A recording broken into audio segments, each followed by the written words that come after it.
Hi folks, welcome back to the channel. Thank you very much for joining me once again. You're always most welcome. Well, today we're going to have a look at a kit that I think it's been out for the best part of 12 months now, and it seems to have passed me by, not for any particular reason, because I think it's quite an interesting aeroplane. The P-39Q Era Cobra, I should say, which is basically a World War II mid-engined fighter. Sounds like a sports car, doesn't it? Very unusual, isn't it? So you've got an engine with a huge great prop shaft, or drive shaft I should say, that goes right from, the engine is actually positioned, as you can see here, just below and behind the pilot, like a mid-engine sports car, which is a concept that wasn't really around in the 1940s. And then the pilot sits in this slightly claustrophobic looking canopy with a car door style entry, and then there's a drive shaft up the middle, and a load of weapons at the front. You've got cannons firing through the prop and a cannon in the prop. So the idea being it's a smaller, lighter, more manoeuvrable and heavily armoured fighter. Interesting concept. I have to confess, I do remember one of these actually crashing at was it the Biggin Hill Air Show, around about 2002, 2003, something like that. It sort of brought it into the attention of the wider public. But these were aircraft that were, of course, sent out on Lend-Lease by the Americans, and they were supplied to Russia, they were supplied to Poland, and they were used in most theatres of war. And it's going to be quite an interesting one. So this is Arma Hobby, our friends in Poland. So we've got the Polish flag out again, up in the centre here. A picture of it here flying over the Golden Gate Bridge in San Francisco, which looks quite very cool, I must say. So let's have a look at the back. So it's kit number 70055. Let's have a little look at these options. I like the way that they do this. They give you 1, 2, 3, 4, 5 options here, which is rather nice. So we've got, first of all, sorry, I'm zooming that in a bit too much. We've got the 363rd Fighter Squadron, the 357th Fighter Group, based in California, which is the one on the cover, 1943. Obviously this is a homeland defence fighter, in case the Japanese attack the mainland is what the thinking is there. Then you've got the silvery one underneath with the metal finish, and this is at the Gilbert Islands, out of the Pacific there, and that's the 6th Fighter Squadron, the 15th Fighter Group, at Island Making, in fact. And then the one below, we have got what looks like it's actually November 44. These have actually been given to the Italians, so you can see how they were distributed around. Once Italy had joined the Allies, they actually gave the Italians these Airacobras, which is, I didn't know that. That's quite interesting. It's quite trusting of the Allies to do that at such an early stage after Italy had changed from being an Axis power to being an Allied power. Interesting. Anyway, that's based at the Galatina Air Base in Italy in November 44. That's not long after the changeover, is it? Probably part of the deal. Anyway, then we've got New Guinea-based aircraft again in the Pacific, and it's the 82nd Tactical Reconnaissance Squadron. Interestingly, so they were probably using these fighters because they're fast and nimble and small for, you know, nipping in and doing some monitoring of the Japanese positions. And then finally, of course, the Poles themselves have got given some as well, and this was based in Warsaw in 1945. It doesn't say when in 45. I don't know if that's just before or just after the end of the war. Maybe some of the viewers know more than I there, but isn't it interesting? And of course, the one thing it doesn't show, probably due to modern politics, of course, it was used by the Soviets as well. The Airacobras were used against the Germans by the Soviets and sent to them under the lease-lend arrangement with the United States. So from about start of 44, I think. So they decided not to include that. I think because of this kit being such a recent one, it's probably not considered to be the right thing to do, which I understand. Right, now then, okay, we've got some interesting things. We've got some anti-moisture silica gel there in a little pack, because it's quite a small kit, it shouldn't take too long this review. And then we've got some ball bearings, which I am presuming are probably weights. Oh, it's in a resealable bag. Let's have a look at this and see what we've got. Now, Arma Hobby, based on their recent output, I think this is going to be a bit of a treat because we all know what the Hurricane was like. That was really nice. Looks like we have some sort of maybe a correction sheet. Doesn't actually say what it is. A little additional sheet to do with the. Is that to do with the colouring of the undercarriage and the legs? Interestingly, no words, so not too clear what they're getting at. Unless I think it's a paint guide actually. I think they just maybe they've forgotten to tell you what the colours should be within, and they wanted to add that information. So anyway, that's there, which is helpful. At least they didn't forget it, you know. Or like, you know, some other manufacturers like Border, or who don't bother at all, or Kinetic, who just get it completely wrong. Let's have a look. So we have, here we go. So we've got a load of masks, which are not very photogenic, so you'll have to, I'm probably no point in zooming in on these really, but there's some mask set anyway, which is nice. So that's a great addition, which a lot of kits do have. Then we've got our decals. Ooh, these look rather nice. These are made in Poland, so I'm pretty sure they're Tech Mod decals. Oh, here you go. And they look pretty special, very crisp looking, aren't they? Nice colours. Quite a lot of stencils. I've got to say, that's a lot of stencils for a little kit. Oh, that's the only thing that will put me off this kit. There's a lot there for a little tiny kit, isn't there? How many are there? Oh, it's got to be 60 odd, at least. That's going to be a bit of a challenge. Okay, but there we go. It's got instruments. It's going a bit closer. So we've got instruments, and we've got seat belts in stencil form as well, which I don't mind, especially on smaller scale kits. So that's very nice.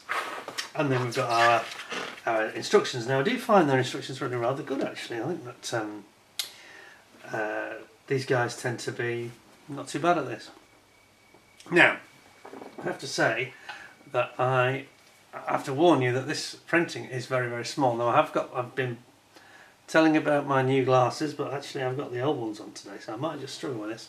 I actually accidentally put my old ones on, it's just habit. Anyway, I'll read you what I can. It says, the P-39 Era Cobra is one of the most interesting and innovative fighters of the Second World War. The Bell designers, and of course they went on to make helicopters, equipped it with a front wheel, so it's a tricycle undercarriage, that's what they mean, and an engine in the centre of its gravity in the airframe, and a solid 37mm cannon. Solid, what do they mean? I think they mean in the middle. The engine was originally equipped with a turbo supercharger which provided the prototype that was flown in the spring of 1939 with excellent performance at high altitudes. However, US aviation officials preferred the less complicated propulsion systems fit to operate at low altitude.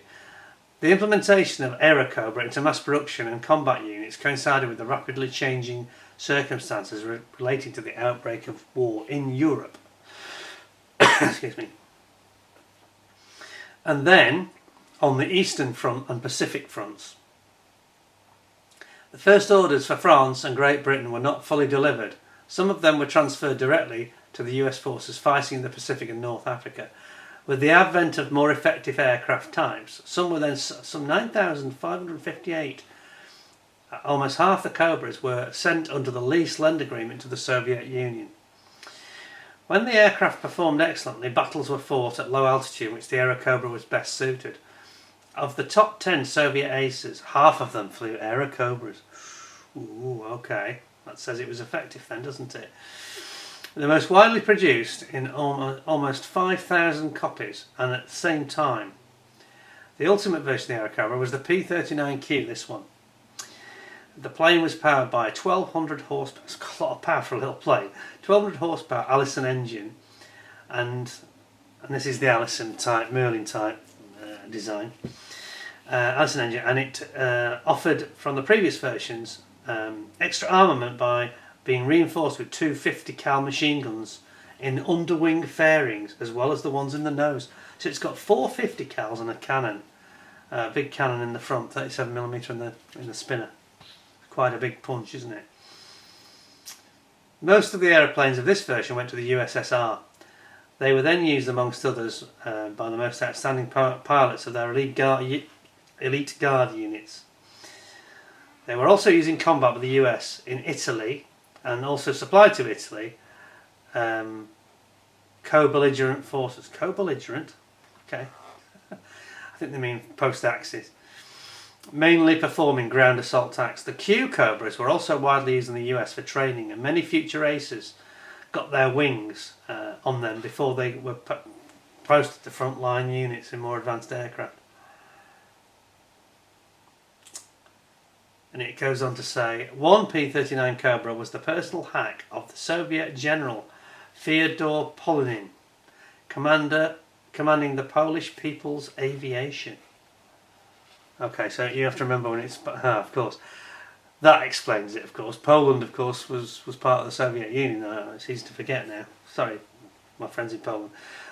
So it was actually under the lease lend to the Soviet Union. That's why it became a Polish aircraft. Okay, very interesting though, isn't it? Very interesting. Does it give any performance figures? It doesn't actually tell you any performance about the aircraft. It's a bit of a shame. I think it was maxing out at about 390-400 miles per hour. Not quite Spitfire fast, but small, manoeuvrable, very agile little plane. Very agile. Anyway, enough of the chit chat. Let's get into the instructions. Now, because they do have a habit of printing things small, as I mentioned. Can you see how little that was? Oh, it's alright for you now. You've got 20 times zoom. You can read it. But anyway, so here we go. They do give you the colour. I almost forgot. They give you the colour call-outs, and they suggest Hataka, real colour, AK real colours, Humbrol, Ammo, Mr. Colour, Vallejo, and Tamiya. So that's most of the ones you're likely to use in fairness. So into the instructions, and we have here, just back a bit. So we are going to build our instrument panel first of all. Then we're going to the pilot's seat, with the seat frame and the armour plating behind it. Putting the seat into your cockpit floor, complete with pedals and stick. Then we've got our instrumentation panel coming in, and then you're building up the sides of the cockpit here, which I guess were armour plated. And then ahead of it, you've got this tricycle undercarriage. You've got your 5mm steel balls. You've got to have balls for this aircraft, okay? So don't forget to put them in, because otherwise it'll be a tail sitter. And then you're bringing in the two sides of the fuselage, and then you've got the. It's kind of, I think it's where they have the radio equipment. It's kind of like a Mustang slightly, but it's also the engine cover on the top of the engine cover. Setting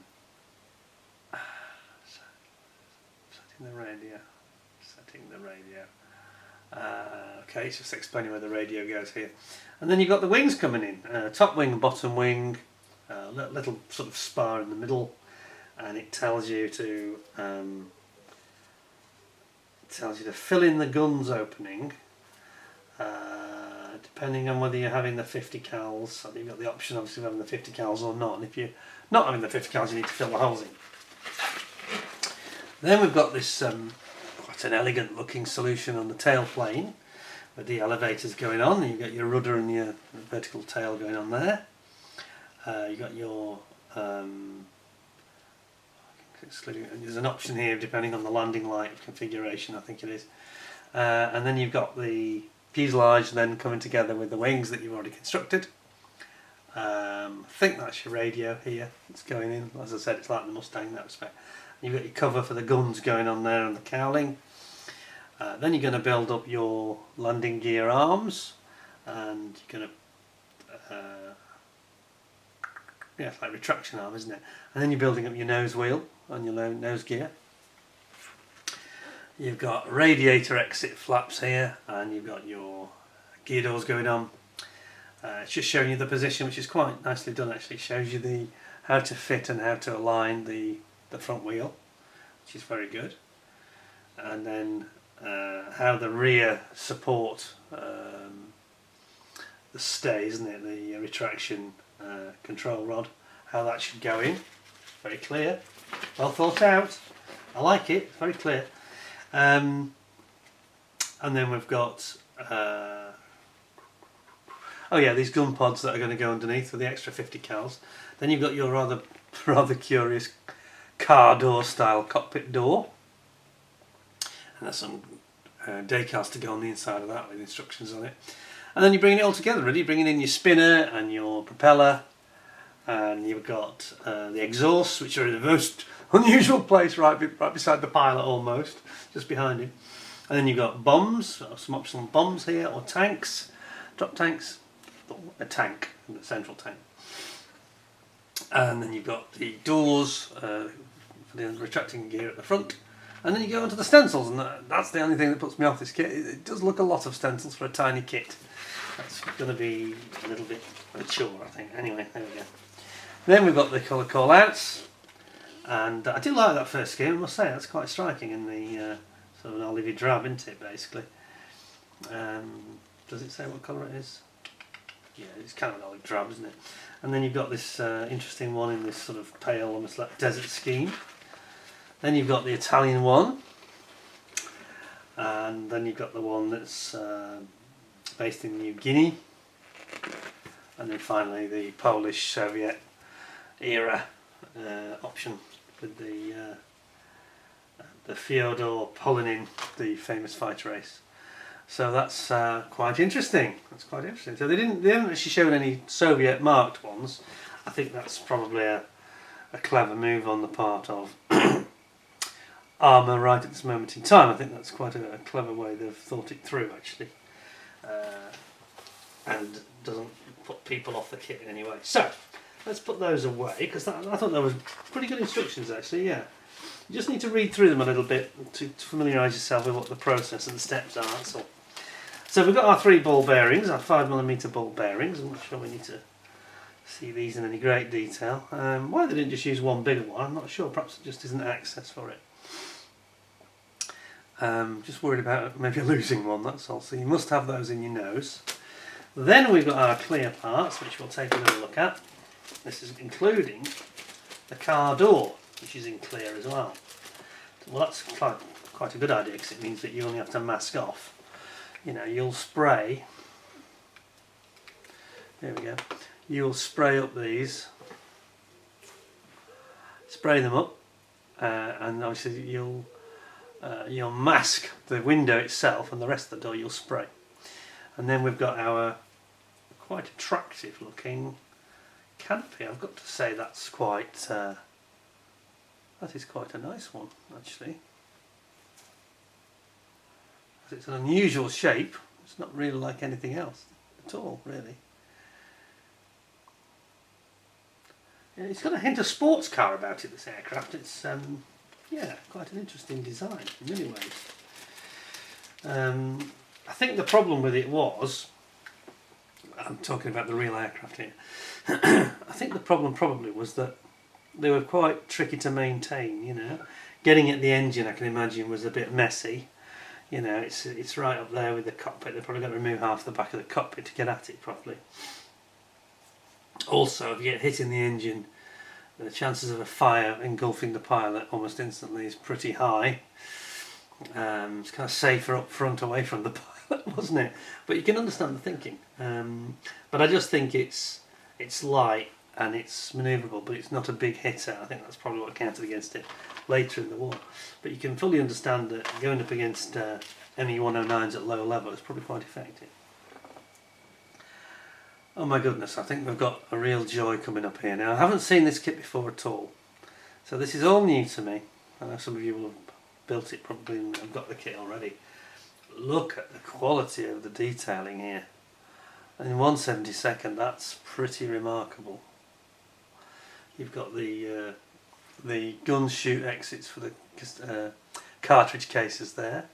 You've got all this fine detailing on the panel lines and the recess rivets. It's just beautiful, that. It's like a work of art, considering how small it is. Wow, I am impressed. That's fantastic. And then you've got all these lovely parts. You've got a beautiful looking propeller there. Absolutely fabulous. We've got, where's the spinner? Oh, yeah. Spinner reminds me of a 109 spinner, actually. It looks like a 109E, actually. I'll come to that in a second. But we have some bombs here. Very, very beautifully figured, aren't they? They're extremely accurately looking. The plastic from Arma is just so nice, so nice. Over here we've got a drop tank, and then we've got some of those cockpit side internal sides. We've got these are the covers here for where the guns come out on the nose, just behind the spinner. And we've got our tail, rudder I should say, here. And again, beautiful contouring, and again that's really nice. You see the guns, which look fairly well done to be fair, and you've got your little exhausts. Looks like there might be two options here. Wow, that's amazing. It's so fine. This is a 72nd scale kit. It's tiny, and yet the accuracy and the quality of the finish is just, I mean, to be honest, at this range for me it's almost too good for my glasses because I'm wearing the older ones. Too good to take on board really. It's absolutely fantastic. You got the gear, the nose gear leg there. Ugh, superb really. And there is the actual main leg, main part of the leg for the nose wheel. There's your main wheels here. Isn't that beautiful? So finessed really. It's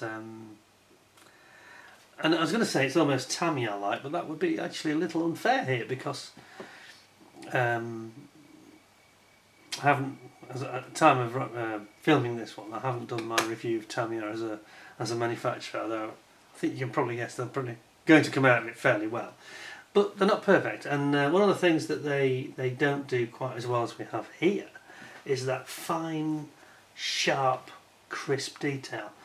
I mean, theirs are really good, don't get me wrong, but that's just slightly softer, and this is really sharp. This is like Edward, actually. It's like Edward, but it looks better thought out in the way, and I'm kind of guessing by looking at the parts, I suspect it's better thought out in the way that the parts actually go together. Edward are not always strong at that. They're brilliant at making the parts look fantastic. They don't always go together as well as you think they're going to do. So we shall see. We shall see. That's a beautiful sprue there. Now let's look at the second and final one, which has got the top wings on. Zoom you in. I think we have an absolute beautiful kit here. What are these retailing for? Is it about £27, £28, something like that? It's an absolute beauty. It's certainly the best Era Cobra kit I've ever seen, no question whatsoever. So, here's the top wing. The port wing. And over here we've got the starboard side. And again, so sharp, isn't it? Look at the beautiful fineness of those panel lines and how crisp it all looks. Absolutely fantastic. Then we've got another optional propeller blade. There's actually two styles. And the first one we saw was more of a paddle style. This is a bit sharper. It's a bit like the you get on the Lancaster in that respect, isn't it? And there's this spinner I mentioned, which reminds me of the 109E. See what I mean? It's very 109E like, isn't it? Looks like it's straight off a Messerschmitt. And then we've got various internal parts, instruments and parts of the cockpit there. There's no flash, is there? But look at the beautiful fuselage here. Look at that.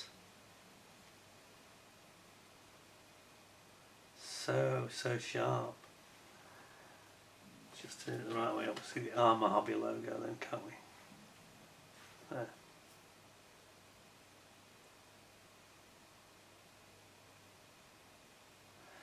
It's absolutely gorgeous, quite frankly. Is it even better than the Hurricane? I think it really probably is as a piece of moulding. It's flawless, and they're doing this thing I've noticed where a bit like Mizuki Mura, you can see it here on this the 109E style spinner I keep mentioning, but it's got a little stub, ejector pin stub. So instead of having a nasty ejector pin, they put a little tiny stub on it which you just cut off, and then you avoid any ejector pin marks, which is pretty well done. I would have preferred on this point, I would have preferred that they hadn't got the attachment point for the propeller where they are. Preferred them right inboard here, but Maybe they couldn't avoid that, I don't know. And they have this amusing thing which we saw on the Hurricane the other week, 48th Hurricane, where they have these, again, when they have these pins, these sort of sticky out pins, see those? Inside the mould, in areas where you don't see, that are presumably some sort of ejection pin, or ejector pin alternative device that helps to pop it out of the mould, I guess. It's very beautiful, isn't it? Look at those little gear doors. That's a little central spar. And you've got another couple of bombs here. And then you've got your nose wheel. 2 nose wheels, 2 sides to it. Well, it looks an absolute joy, I've got to be honest. And again, it's one of those kits that you could probably build that in a weekend without too much trouble.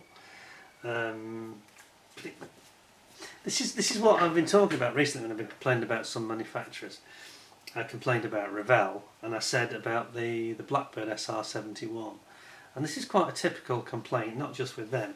Sometimes manufacturers will have a different scale, and they'll do a bigger kit or they'll do a smaller kit than what they normally do for a particular subject. In the case of the Blackbird SR71, they upscaled it, just looked like a 72nd scale seen through a magnifying glass. There was no real difference, there was nothing added.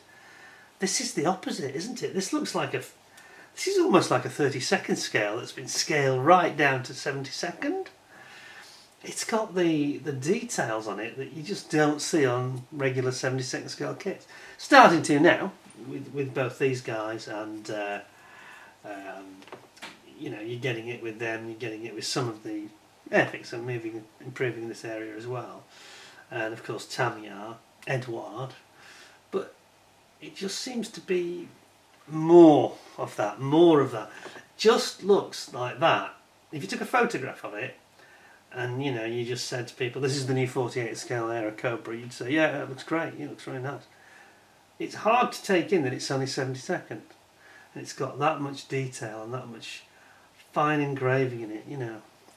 They've done a fantastic job with this, I've got to say. It's in a nice strong chunky sprue, no parts floating off it, you know. It seems incredible really, it's just a nice piece of work. So I think that's going to get quite a good rating. I expected it to be decent because we know what the Hurricane was like. Maybe just a fraction more sharpness in the details, the crispness, finesse. Quite amazing really. That's one of the nicest 72nd scale kits I've ever seen. Right up there. So, what's the verdict going to be?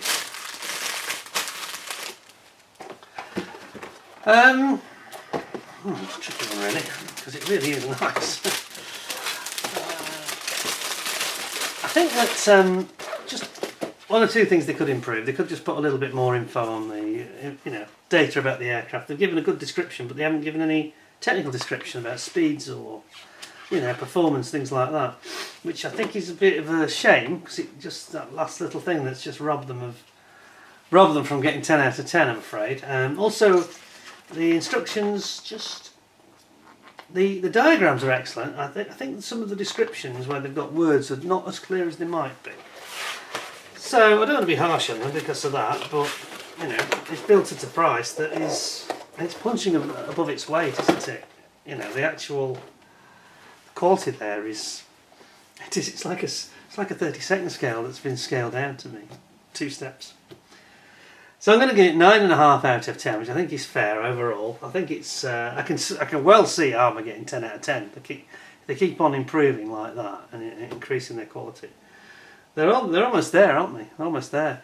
This is why people are getting so excited about them, you know. And then we say to the likes of Airfix, you know, who are doing well and improving all the time, you know, be aware of what's in the market. You know, your competitors. Have a benchmark session where you look at some of these products. And there's nobody better to look at the moment than Arma, especially for someone like Airfix or Revell. I think my hopes of Revell ever matching something like that are probably completely forlorn and a waste of breath, really. Let's hope they prove me wrong. I'd like to be wrong genuinely like to be wrong. If we get more kits like that, the world will be a better place. I mean, you just get very excited about what they're going to produce next, and can't wait, really, can't wait. Anyway, so it's 9.5 out of 10 from me. Thumbs up, big thumbs up for Arma Hobby. Our friends in Poland done a marvellous job there. Lovely kit. Thank you to the person who loaned this, David, one of our viewers and subscribers who very kindly loaned me that. Let's hope he gets it back, eh? I'm just kidding. Jeez, don't get. It's just a joke, okay? But it's such a nice kit, you know. It's like, yes, me likey, me likey. Anyway, thank you very much for watching. Hope you enjoyed it and found it interesting. I say I'm not the first person to review that. I haven't looked at other people's reviews, so those are my original first looks at it. Be interested to see how my views compare with others. I suspect it's going to be the same or very similar. Yeah, very impressed with Arma. Let's look forward to what they produce next. Anyway, thanks very much for watching. Don't forget to subscribe if you haven't already, and ding the notification bell. There's still people complaining, lots of people complaining they're not getting notifications from YouTube when I'm posting a video up, and I'm trying to give at least half a day to a day's worth of notice, so yeah, we need to be careful of that. So I would unding and then re-ding the bell, and it might just sort itself out, something at their end, I think. And in the meantime, until the next review or another interesting subject that I have to offer you, thank you very much for watching. I hope you all look after yourselves, stay safe and stay well. Thanks a lot. Until next time. Bye for now.